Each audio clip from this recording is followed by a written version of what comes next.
All right, folks, back on the Bossman show here with Coach Blaine McCorkle here at the Northwestern State Demons out of South Austin Conference. Coach, good to see you, man. How things down there with you guys in Louisiana right now? Yeah, appreciate you having me. Things are good. It's summertime. Guys are back here working out, running, and you might hear some whistles behind me. Our strength coach is out there working them right now. So it's that time of year, man. Football's not far away. So exciting times. I hear that, man. Let me ask you, man, coming down there, man, in Northwestern State, man, coming to take over a new program, man. So how's it been so far getting to meet the players, build those bonds, build relationships with the guys is very important and kind of setting the tone for the culture you want to have there going forward.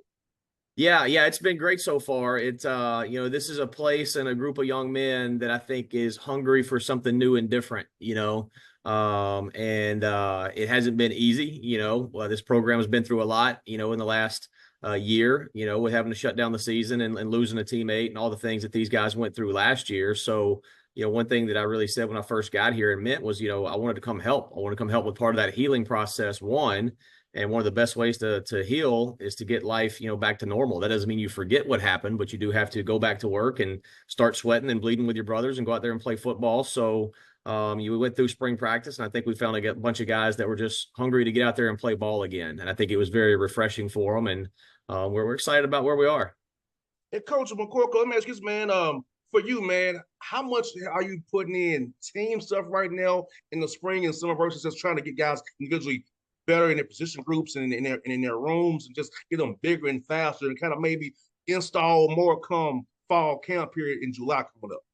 Well, it's both. It's equal parts because one is a new staff coming in, you don't know exactly what your talent level is and who has what skill sets. So you did want to evaluate, all right, where is our talent level? What guys can do what jobs, maybe move some guys to some different positions, things like that. But you don't want to waste any time also putting in your schemes in all three phases. So, what we put in offensively and defensively in the kick game this spring was our core, the core of who we're going to be and what we're going to do. We know what our identity is and what style of game we want to play. But there was a big emphasis too on evaluation, and finding out who we've got, who is this roster, who's returning, what holes do we need to fill. So it's been a good mix of both and evaluating the talent and installing at the same time. And Coach, for you now at this transfer portal world we're in, how did it change how you evaluate a player and vet a player out to know they want to be a part of the program for the right reasons now? Because Yeah. Yeah. kids just pop and go whenever they get upset, they out. So how do you really evaluate a young man's character, young man's talent, vet them out properly with this world we have to kind of speed date almost in real recruiting right That's right. Yeah, that's well said. Speed dating is exactly what it is. And that's a great question. And I think one thing for us that we really decided to do, and you can't say, oh, well, I'm just not going to live in the portal because that's not real. You have to, because that's just the world we're in, whether you like it or not. Nobody really likes it. I've yet to see somebody raise their hand and say, oh, this is a great thing. It's just not, nobody thinks so. But what you do have to do at the same time is protect your program. And what you have to do is try to bring in young men that, to what you said, want to be loyal and be a part of Northwestern State football and aren't using the program to bounce to the next place. Or they're not transferring here because they're running from something and maybe they have some flaws with them, So what we've tried to do is recruit really smart kids because we think smart kids are tougher. They just are, because the smart kid, he's handled his business in the classroom. He's turned in his work. He's not causing problems in town. He's not causing problems on campus. Now he shows up to the practice field and he's just worried about getting better. And now that kid, he's handling his business. So he's a little bit farther along in his degree and he values that a little bit more. So he's a little bit more likely to stick around because he's having a good experience on the field. He's having a good experience in the classroom. And if he leaves, he knows that he's leaving those things and he's rolling the dice. The stats as far as what guys get when they go in the portal are staggering as far as where kids end up.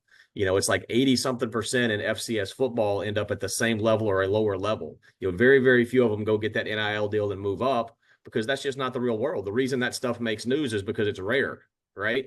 So you got to go find the right kids that want to stay and be loyal. And just the same thing with our high school kids that we recruited. We tried to recruit kids that we feel like want to be here for the long haul and make this place a home to them and be special. Our incoming freshman class had a GPA of just over a 3.3.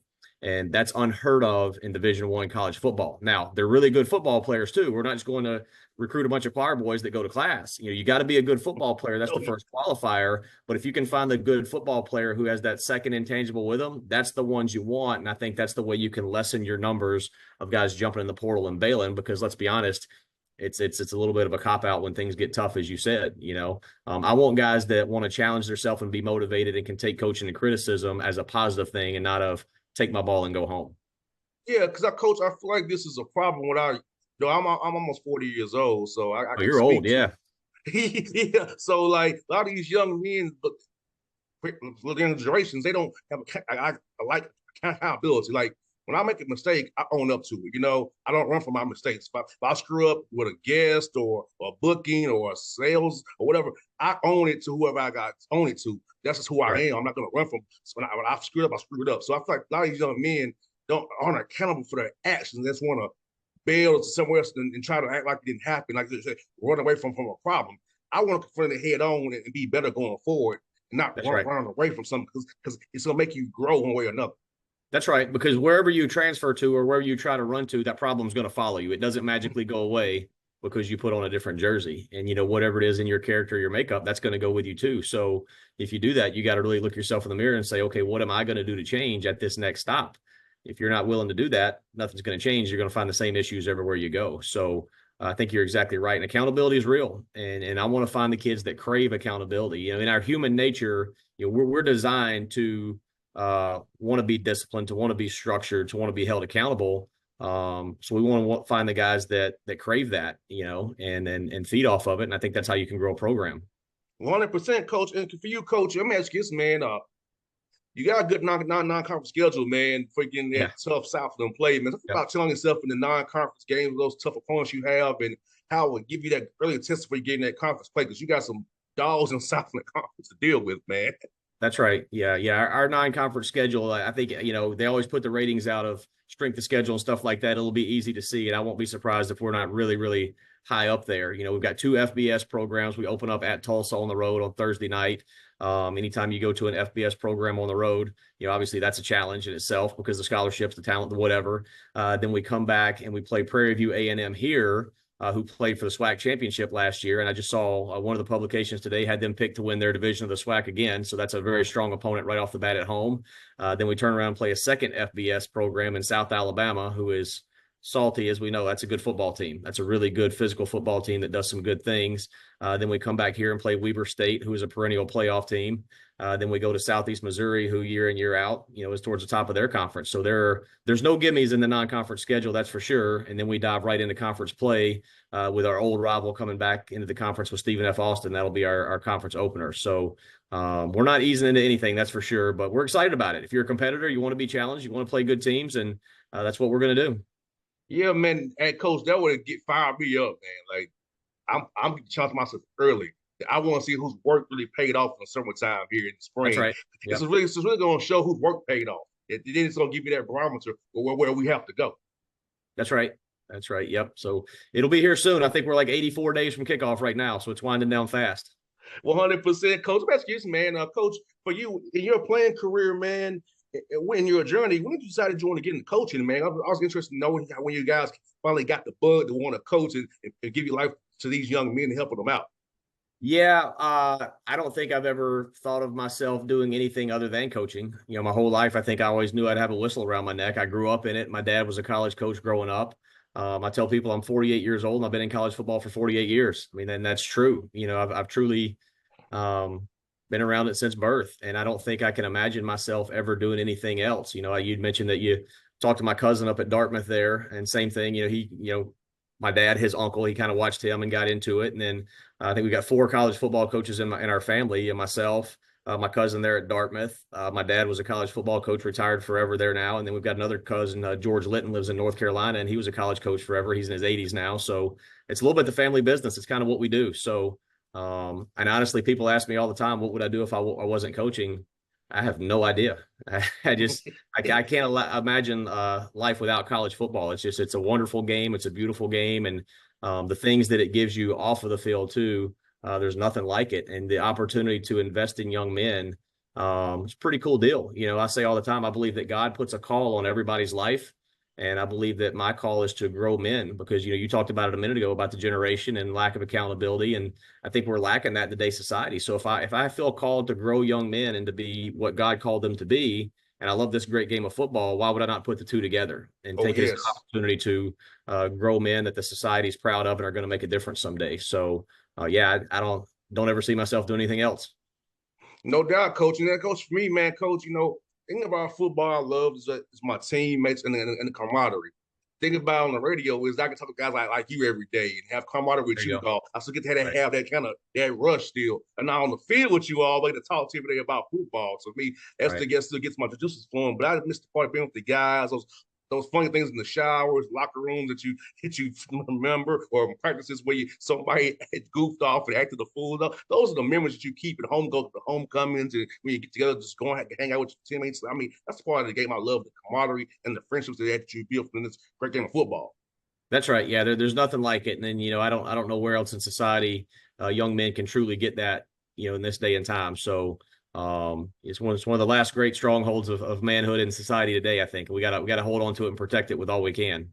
Yeah, coach, like you said, coach, for me, coach, I tell everybody, I say football and baseball taught me diversity. You know what I'm saying? So it taught me different from our different backgrounds where it didn't matter who we were. It was just we got on the same uniform. We want to beat these guys today. It That's was right. so pure, That's right. coach. It's like why can't we be this way in the world? Because that's all I've known. Football taught me from different backgrounds from country, poor, city, whatever. Football and baseball taught me that as a kid. It's That's always right. been in my life. So I was like, why can't we just apply this football and baseball element to this the real world? Yeah, that's exactly right. There's a great video. Bill Curry, who used to be the head coach at Alabama and Kentucky and Georgia Tech, you probably know him. You're there in Atlanta.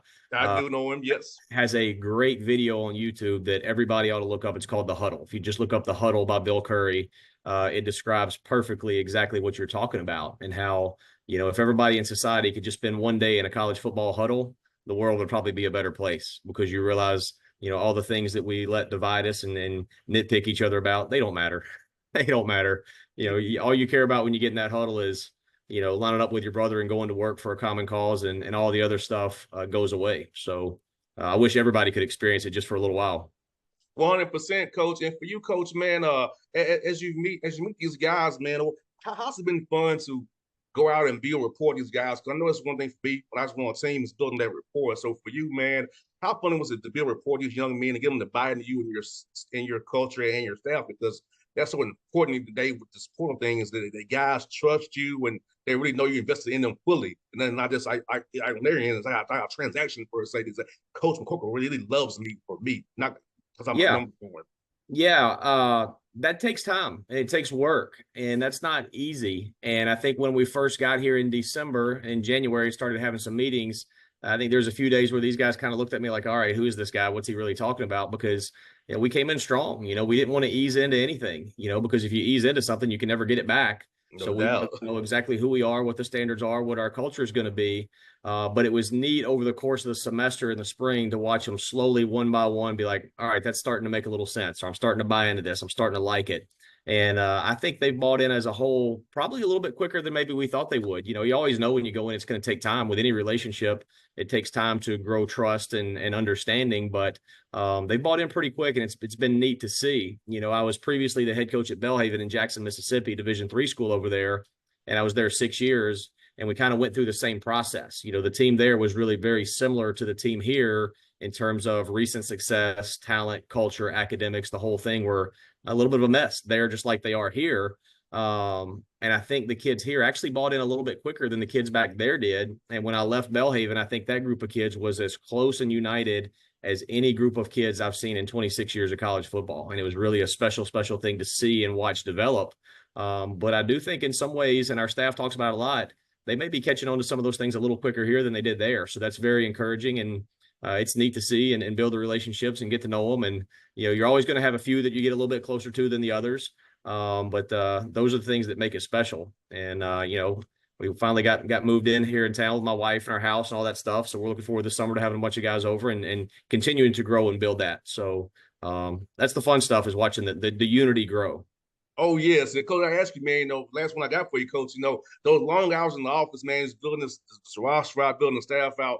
What some cool food spots in Natchitoches that you all kind of went to and ate up when you was trying to get things going for you guys, man? Yeah. So, all right, you're asking the $1 million question. You know we are in the state of Louisiana, right? So, Yes. all right. So that's your first qualifier is that the food's going to be good. And then when you talk about Natchitoches, Natchitoches is a cool town. It's very touristy town, I guess you'd say. I don't know. I think a guy on campus told me one time there's something like 60 bed and breakfast here in town. And then the Christmas lights are big, so everybody comes in every weekend for the Christmas lights, and you'll have over 100,000 people show up for that. And it's a destination town for a small town. So with that's going to come a lot of food. You put that in the state of Louisiana, you got a pretty deadly combination. So I actually talked to my staff the other day in the staff meeting about summer rolling around. Some of them need to push back from the table a little bit because they're getting a little too comfortable here in Natchitoches. Yeah, they got to get through preseason too, right? But no, there's some good spots here. The meat pies here are incredible. This is the greatest meat pies in the world are in Natchitoches. I think in October we had the meat pie festival and everybody comes out and but there's a spot out on the lake called Mariners that's top notch. There's a place downtown called Mayu's. There's a T Johnny's is downtown. They got crawfish down there that's really good. I mean, you could go on and on and on with the restaurants here in town, and I'd miss somebody here in a minute, but this is a foodie town, no doubt. So you come to Natchitoches, we'll get you well fed. I promise you that. Oh yeah, coach, no doubt, man. I'm trying to make that happen for you guys, man. Because like I told you off there, man. Rick is my buddy. I need to meet you today. Jason knows I love you guys. Been covering you guys for years, man. So Yeah. like, yeah, man. The Demons is somebody I like, man. I put them forks up for real, man. There you go. There you go. I hear you. Well, come but on, we'll coach, get you fed. coach, man, it was fun to talk to you later on the show, man. Get your number offline, man. We stay in contact with each other, man. So it was great to talk to you today, and I love your energy, man. I was cheering for you, man. All right. Hey, thanks for having me. I appreciate your time. Anytime, buddy. All right. Take care.